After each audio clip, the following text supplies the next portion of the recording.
My name's Greg. I've been working in Mesot for about 10 years.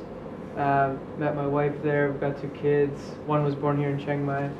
And started as a teacher and worked in various roles in education over the years.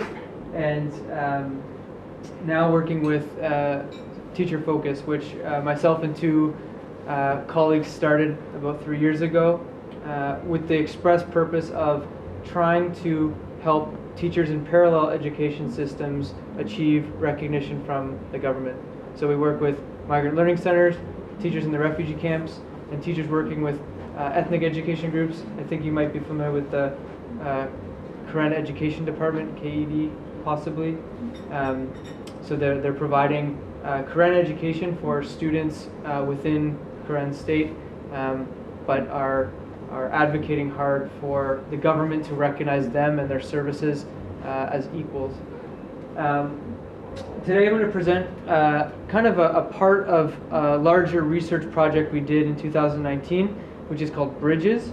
So I brought a couple copies, so I put one at every table. So if you're really interested, there's a hard copy there. I'll show you the link to my website and I'll give you a card later. If you're interested, we've got everything in Burmese and Thai language as well. So we're happy to share any of that with you guys. We're going to talk a little bit today about out-of-school migrant children in Thailand. And what I'll start with is kind of the most current estimates and figures we have on migrant children in Thailand to date. So roughly, there's about 150,000 non-Thai children enrolled in Thai government schools throughout Thailand. So these could be children who are from Cambodia or Laos, but the largest percentage of them is actually children from Myanmar. A lot of them are in the border provinces as well as Bangkok. And we're going to do a deep dive into that in a second. There's about 17,000, just over 16,000 children enrolled in migrant learning centers, and I've talked with some of you earlier this evening, and I think this is something, a school system you're a little bit familiar with through the work of Maytao Clinic, but these are basically schools started by the Myanmar migrant community in Thailand in response to not having access to education for their kids. So these were started about 30 years ago as little home schools, and have kind of grown and grown and grown. So now you have migrant learning centers like CDC in Mesot, which I think the Rotary is involved with. They've got about 1,000 students. So some of them are quite large. So throughout the country right now, there's about 16,000 kids in those kinds of schools. That's primarily where we work with, where TeacherFOCUS works. You've got about 2,500 children, non-Thai children, in Thai Gosanon, the non-formal education system. And I think my brief kind of interpretation of that system is that if a child is fluent in Thai, they can really have success. They need to be literate to enter. There's an entrance test, and if they stick to it and they have people in their life motivating them, I know many young people who finished, and that's great. But I would say by and large, because of the Thai language requirement, it doesn't support a lot of the migrant community in Thailand. A lot of the migrant children don't have the Thai fluency needed to enter that program, which is, there's an organization called CMIRC Asia Foundation working in Renam. We've got a great program that kind of bridges migrant kids into Gosanon. It's amazing, and I'm happy to link you with them after this as well. But the most shocking figure is that the estimate is that there are more migrant children out of school in Thailand than enrolled in any kind of school system. And this is a modest estimate. So this number has been pretty controversial in literature. Save the Children have tried to estimate it using government databases. UNICEF has tried to estimate it. UNESCO's tried to estimate it, and that 200,000 is kind of the lowest of those numbers. Some reports have said 400,000 out-of-school kids in Thailand, and part of that issue is that if the children are not documented, they're not in any government database.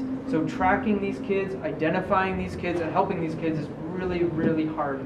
This number actually comes from the health database that Thailand uses. So it's kind of considered what is the most accurate now for tracking these kids with very limited documentation.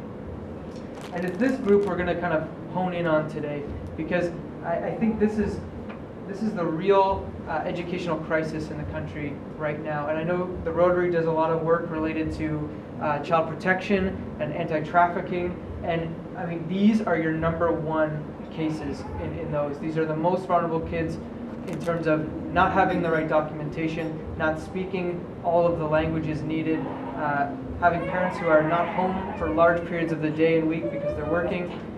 These are the kids that are, I would consider, the most vulnerable in the entire country. As I was mentioning to some of you earlier this evening, there have been a lot of great successes for non-Thai children in this country over the last decade. When I first started working and teaching in Thailand, there was almost no recognized education available for non-Thai children.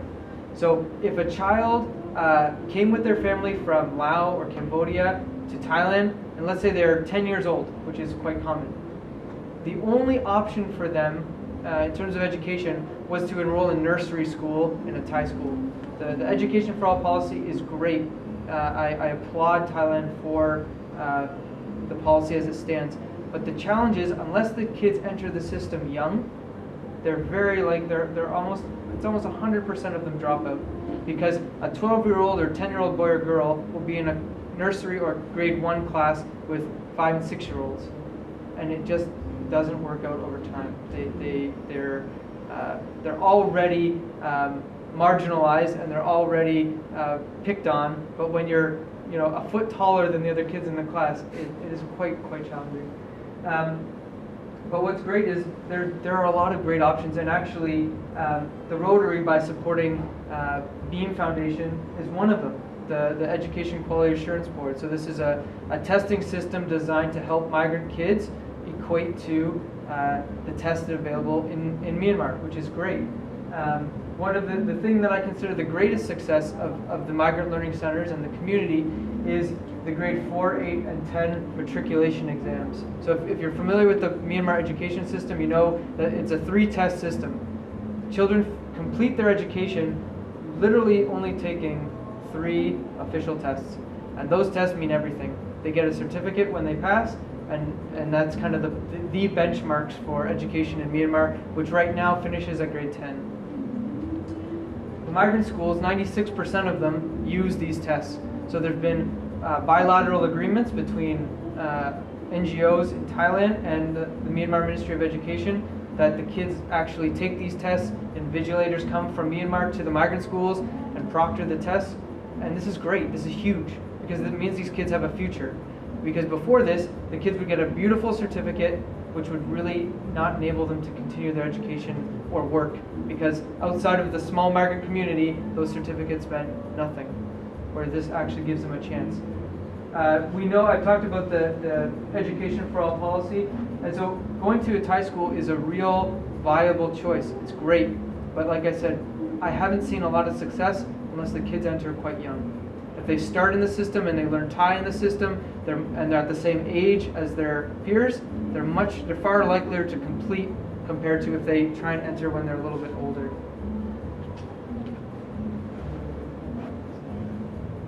I'll skip this slide for now. So I've been trying to, through our work, kind of conceptualize what's happening in this country in terms of education for non-Thai children, and what I've kind of come up with is a lesson in geometry. So my first job was a math teacher for a couple of years, and so we're going to do a little bit of geometry to kind of look at to see what this problem looks like.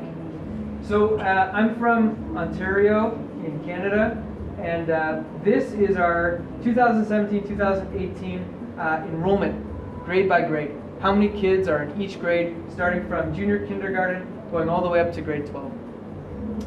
Anyone who's familiar with education in Ontario knows that about 15 years ago, Ontario had grade 13, and then that stopped. So that was actually, I think, maybe 2 years before I got to finishing high school. And so what that did is it put this backlog on all the students following once they reduced it from a 13 grade system to a 12 grade system.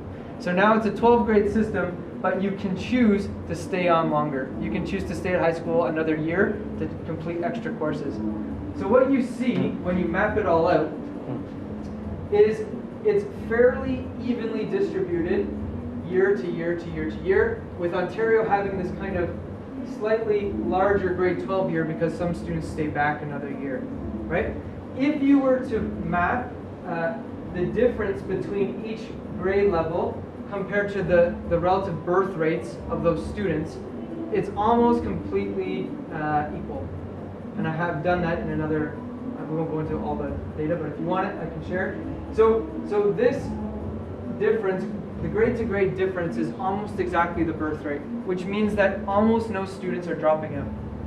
Year to year, the enrollment stays fairly consistent unless there's some kind of explosion in the number of births one year. But by and large, the shape looks like a rectangle or a square. Consistent year to year. If we look at enrollment in Thailand, same year, 2016-2017, we get a very similar shape, which is great. There is a slight drop-off, right? You can see that for grade 1, you've got about 800,000 to grade 9 in Mosam, it's about 736,000, right?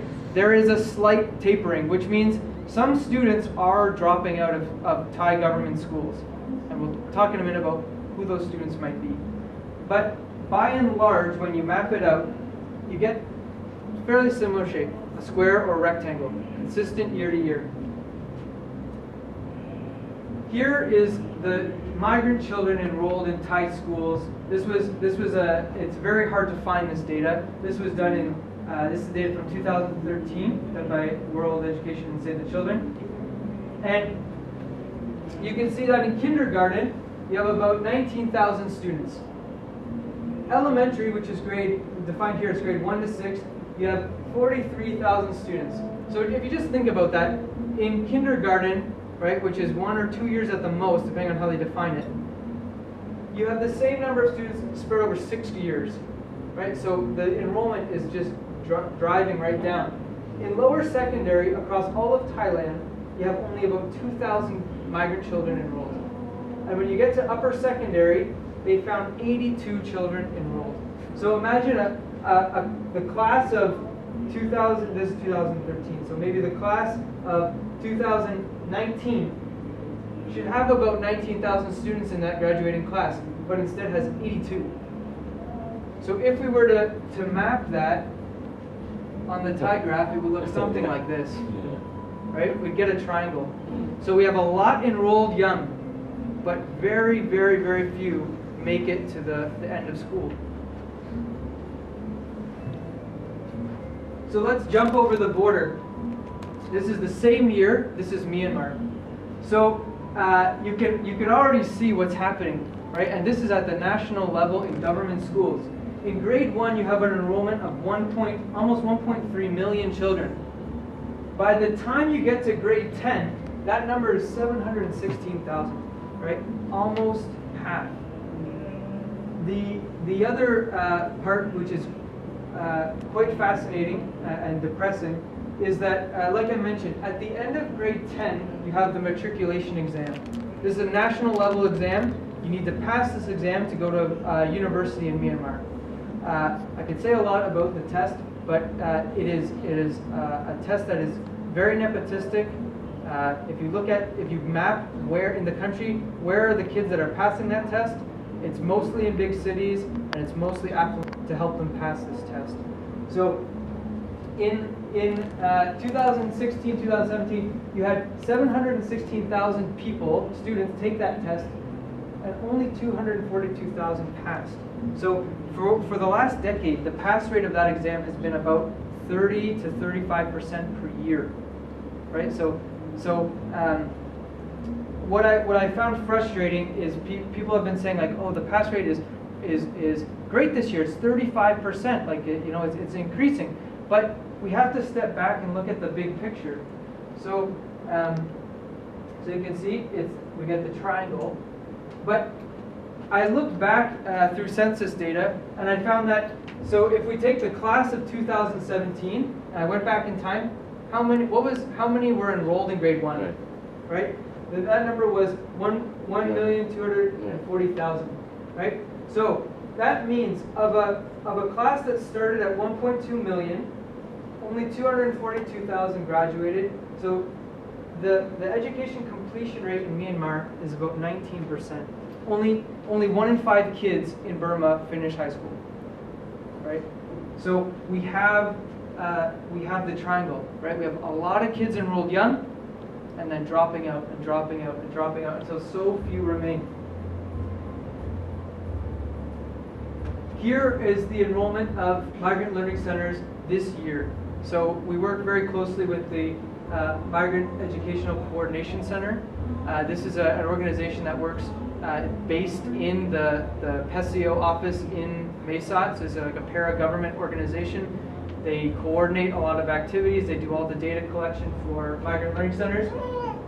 And you can see that triangle appearing so starkly here, right? In grade 1, you have about 1,400 kids. By the time you get to grade 12, 250. If you looked at the migrant learning centers in Tak province, you would see that most of them are primary schools, right? There are 70 learning centers in Tak province. There are 3 high schools. Only 3 of them are high schools. Because the dropout is so significant, right? These kids are dropping out all the time. So the question that I want us to think about today is, where are those kids going? Why is this not a rectangle? What's happening to these kids? And that was one of the focuses of our Bridges research, was interviewing parents and children and teachers to find out, where are these kids going? What's going on here, right? Because this trend is not unique. I mapped out the enrollment in Laos. It's a triangle. Burma, triangle, right? Migrant population here, triangle. Refugee camp population is a triangle, right? It seems that in all of these development contexts, instead of that rectangle where children are completing, for various reasons, that they're dropping out. So only a very small percentage of them actually finish. So last year we did the Bridges research. We surveyed 1,800 migrant parents, children, and teachers from migrant learning centers and Thai schools in 5 districts of Tak province, as well as Renang province in the south. We wanted to get a holistic picture of what's going on. This is our presentation in Mesot. Dr. Cynthia, we had the privilege of having her speak, which I think many of you have met before. She's a capital H hero. We had Myanmar government there, we had Thai government there. We wanted to share our findings with people who had power to make decisions. And the report is on our website in Thai and Burmese as well, if you're interested or know people. And we actually had the opportunity to present it at UNESCO Bangkok as well last year. We invited policymakers, all the kind of INGOs involved in education there, because we wanted to highlight for them what was going on at the community level with these children. So I apologize. Clarence gave me specific instructions to make big graphs with big print. This is the only small one, I promise. But this one I think is kind of the most substantial of the report, and even on the report it's one whole page, because we wanted to make it clear. So we asked everyone we surveyed, 1,800 people, why are migrant children dropping out? So Thai teachers, MLC teachers, the children themselves, and their parents. And you can see, I would say, maybe we look at the top 3 reasons. So first one was the family moved. Right? And I think many of you are familiar with the culture of Ana Day, where if something is a little bit sensitive, the population might skirt the issue a bit by not being so specific, let's say. Avoiding the question. Avoiding the question, right? We know that the migrant community in Thailand is moving around, but there's this perception that they're all en masse moving back to Burma, and that's absolutely not the case. There are more migrant families and children in Thailand now than there was last year, or the year before that, or the year before that. There was this idea that once Myanmar had a democracy and the borders opened, that there would be this flood of people back. And I was one of the people that really believed that. I was living on the border thinking, this is great, you know, we're going to see this economic growth in Myanmar, things are really going to change for these people, and it's not. It is very, very slow. That change is happening, but a lot slower than people think. And in fact, there are more migrants in Thailand coming every year now since that date. So we're seeing that this population is here to stay.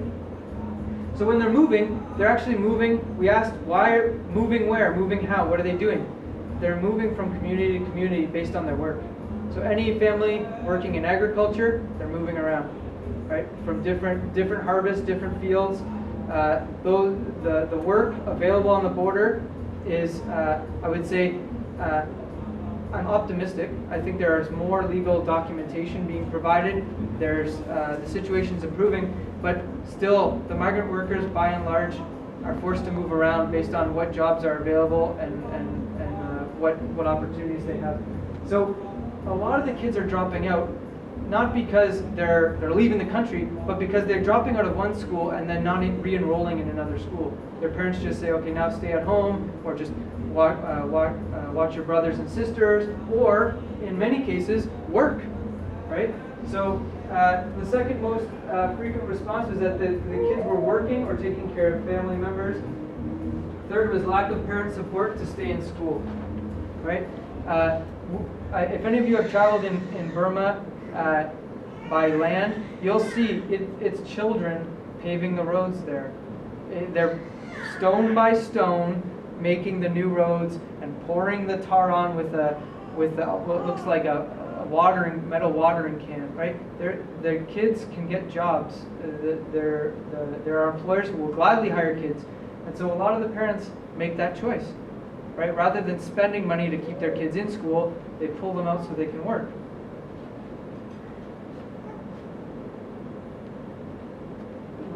One of the questions we asked all the parents was, we said, do you have a child between the ages of 6 and 16 who is not in school right now? And 82 of the parents, 82 out of school children were identified just by asking, right? This is a random sample. So these kids are incredibly hard to find, incredibly hard to track, but at the community level, right, we found 82 of them. When we asked the parents why are they not in school, the most frequent response was that they were either working or at home taking care of their brothers or sisters or grandparents.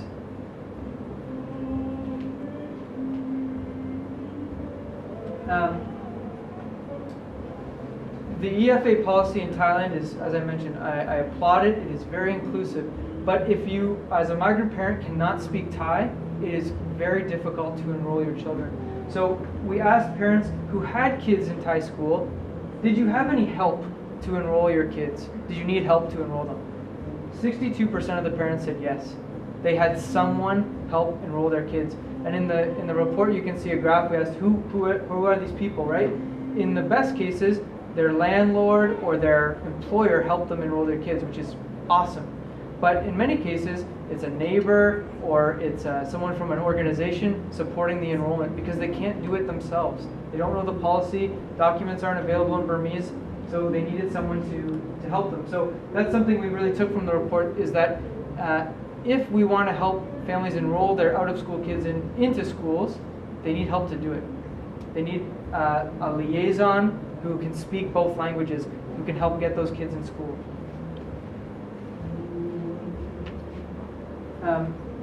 I'll briefly show this graph. We work very closely with the migrant community, and we do a lot of trainings in the community. So we asked 638 parents, what is their education level? What's the highest level of education you've completed? 48% of them had only completed high school, so that are primary school, so grade 4. Yeah, so about 50% of them, highest level of education was grade 4. You can't see it here. 25% was no school, never went to school. 19% of them had completed middle school.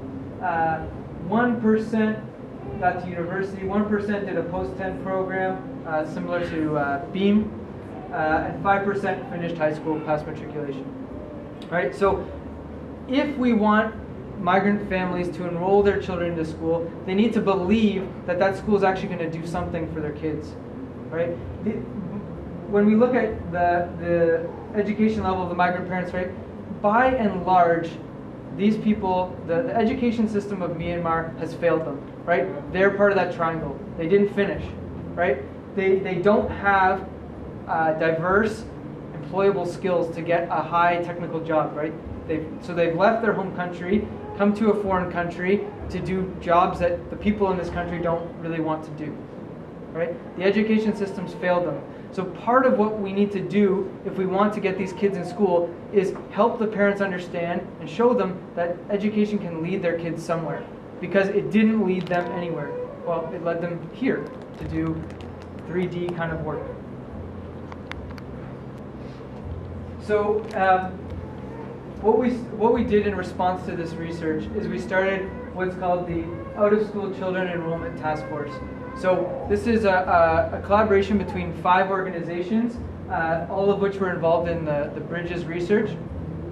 And we wanted to directly, I love doing research.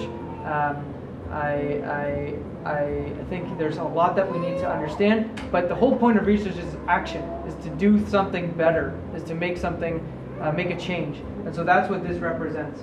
So the Out-of-School Enrollment Task Force is 5 organizations. Each organization hired 1 staff dedicated to the task force. And their whole objective is to enroll kids in school, support the schools to enroll the kids, so helping them with inclusive policy, and giving the families the support they need to enroll kids.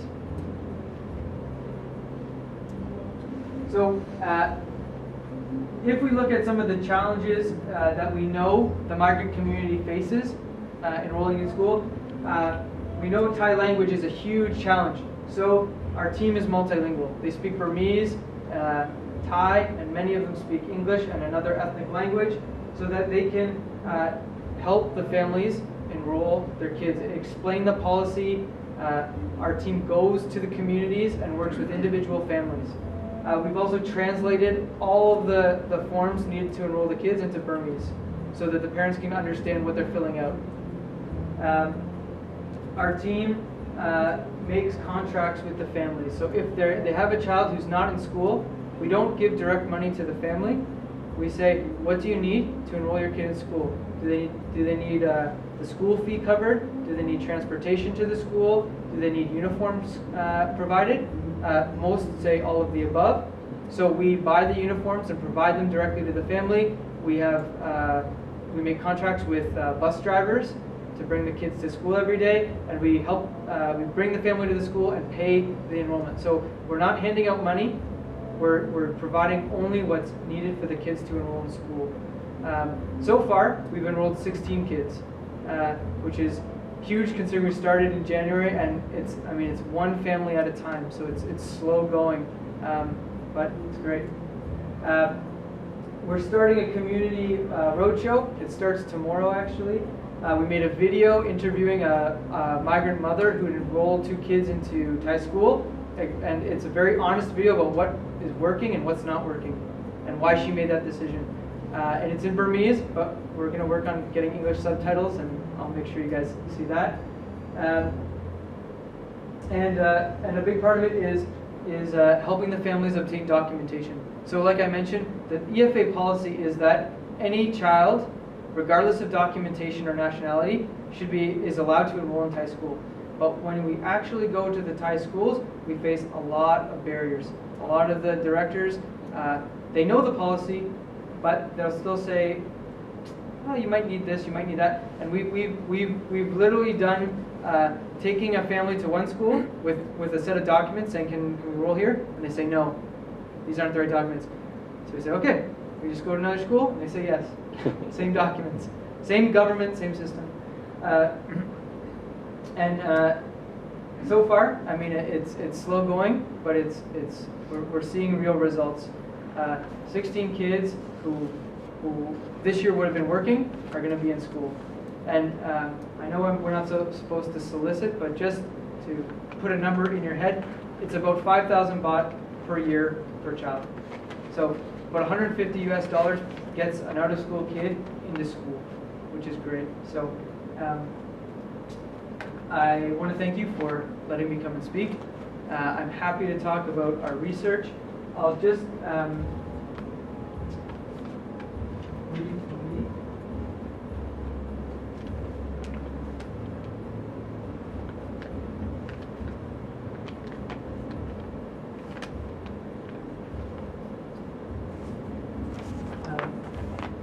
bring up our website.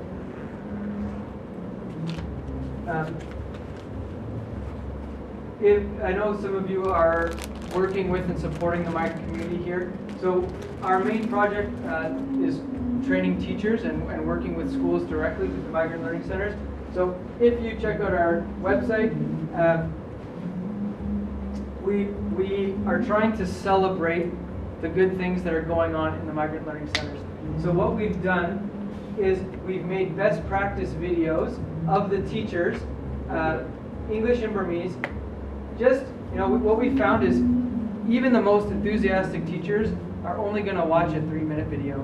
If it's longer than that, forget it, and then I'm the same way. So these are their peers doing great stuff, and we're trying to get the teachers recognized. So all of the videos and all of the resources on our website are all aligned to the Myanmar Teacher Competency Standards. So we're trying to show that these teachers are producing the same results and have the same competencies as their contemporaries in Burma. So with that, I will say thank you very much. Will you take questions? I will take questions. Okay, so are there any questions? Greg, I have heard that a lot of the problems with migrants getting enrolled in Thai schools is the cultural resistance from the families of the Thai kids.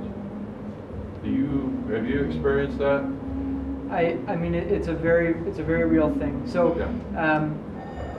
there are Thai schools that I'm sure in Chiang Mai as well as Tak province where the majority of the kids are actually not Thai. Right. And I would be foolish to say that those schools aren't perceived a little bit differently by the Thai community. And I mean, we've heard firsthand, some of those schools, the Thai community takes an active stance to make sure their kids don't go there. And within the research, we interviewed 26 Thai school directors, and they identified that themselves. They said, if we enroll migrant kids, we'll get the PTA will get upset with us. Okay. So it's a real thing, and it's documented in the report. One more question. 16 kids that are enrolled, are they all in TAC? Yep. I'll have more questions for you at breakfast. Sure. Yeah. Thank you, Greg. Thanks for your work. I'm the current project champion at the BKT Patient House, and when I met with Kanchana, she was here in town. Yeah. You know Kanchana Gordon, Yeah. right? And she had expressed an interest in me helping to develop a kit packet, whatever you want to call it, simple materials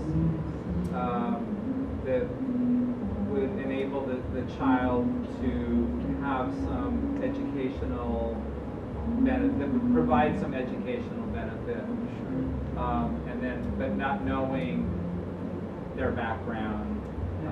I'm learning a lot more tonight about what their possible background is.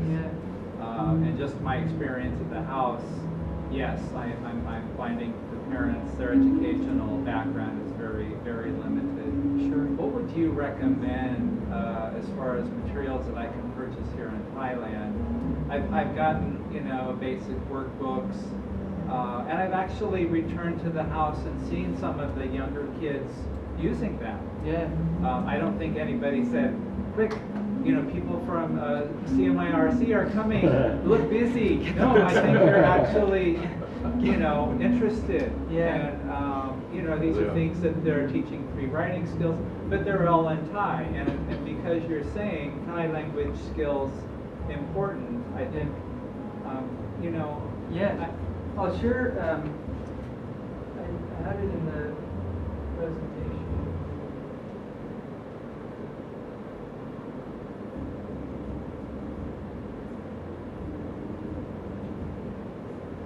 So one of the pathways that's just started in the last 4 years is the Myanmar non-formal education pathway, and so what this is its original purpose was for out-of-school kids in Myanmar.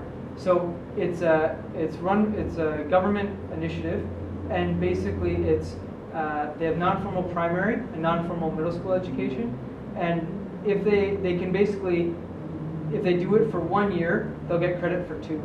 So they can finish up to grade 4 in 2 years, and they can finish up to grade 8 in 2 more years. And I can give you the contact of Help Without Frontiers. So they're the organization in TAC who's basically facilitating it. I So think I contacted them. I get a reply that somebody will get back to you. Okay, I'll give you the name of a real person. Okay. But it's a great curriculum, and I also think if it's Myanmar language that you're trying to help with, the new Myanmar curriculum is pretty good. Okay. And those books you can buy. I mean, they're fairly low cost. Yeah. Well, I can be in touch about it. Okay, great. Yeah. Thanks, that's fine. Greg. Appreciate it. My time frame may be off, but my perception is about 7 to 8 years ago, there was a migration of NGOs out of Thailand being driven into Burma, Myanmar, due to the fact that the perception was things are getting better, therefore we better spend our money and our efforts and our people in Myanmar. Now what you're saying is people in Myanmar are coming increasingly into Thailand. So should the NGOs reevaluate some of that thinking?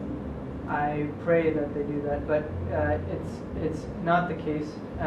So what we've seen on the border is the refugee population is diminishing slowly, but it's fairly stable. It's about 93,000. If you go back 10 years, it was about 100,000. So they're not en masse returning. That population's still here, and I mean we have a project in the camps right now, and it's what we're seeing is people are just getting squeezed, right? The food rations are like steadily, systematically decreasing year by year. The education system is getting less support. The health system is getting less support. So it's not. I would say it's not returning with dignity. It's being basically forced back by attrition here. So the need still exists on the border. But the funds aren't here. And if I'm my most pessimistic self, I would say that a lot of those NGOs, there's trade agreements involved and embassies and this kind of stuff. So of course they're going to move into Myanmar where there's a lot of resources, and I know that's a driver. But the need is still here. I think, in fact, I feel like there's more need here than there was before. So. Thank you. Yeah. I'm interested in that 200,000 children figure you gave at the very beginning. Yeah. You said, and it's true, I mean, if you add it up, there's more children not in school than there are in school. But my question is, of those 200,000 children, are those 200,000 children who've never been in school, or are they 200,000 children, or many of them children who've been in school and then dropped out? And Right. It's children of school age Yeah. who are not enrolled. So they in may school. have been in school. They may have been in school. In fact, many of them may have had done 1, 2, 3, or 4 years of school and then simply dropped out I for think the it's reasons quite that you likely. gave in that other chart. I mean, Yeah, moving, they had to work, they take care of parents, take care of grandparents, that kind of thing, right? So many of them are children who've had experience in schools of one kind or another here. I believe so. Yeah. So, But you don't know because you've never done a study of those particular children. Mapping out exactly where they're from. I can say that I see it. I mean, in Mesa you see it everywhere. I think it is still quite easy for children to work. I think there's. I mean, it's the reality that a lot of places will hire kids, and that's part of the problem, right? And the other thing is education has a cost. I mean, Thailand says that their education is free, but it is not free. I mean, there's no transportation provided to schools, and many of these migrant communities don't live right beside the school. They need to hire a driver, a bus to bring their kids to school. They need however many it is, 3 or 4 uniforms to match the different days of the week. Some schools, they need to buy their books. I mean, they add up, and I think migrant parents are saying, you know, is it worth it to keep my children in school longer where I have to pay, or can they go and work now and actually provide money to the family, Right. or stay home and watch their Right. siblings? So, yeah. In these other 4 Thai schools too, it's also an issue of having food for lunch for Right. these kids. Right. It's not- Absolutely. And I mean, many of you are very aware, if the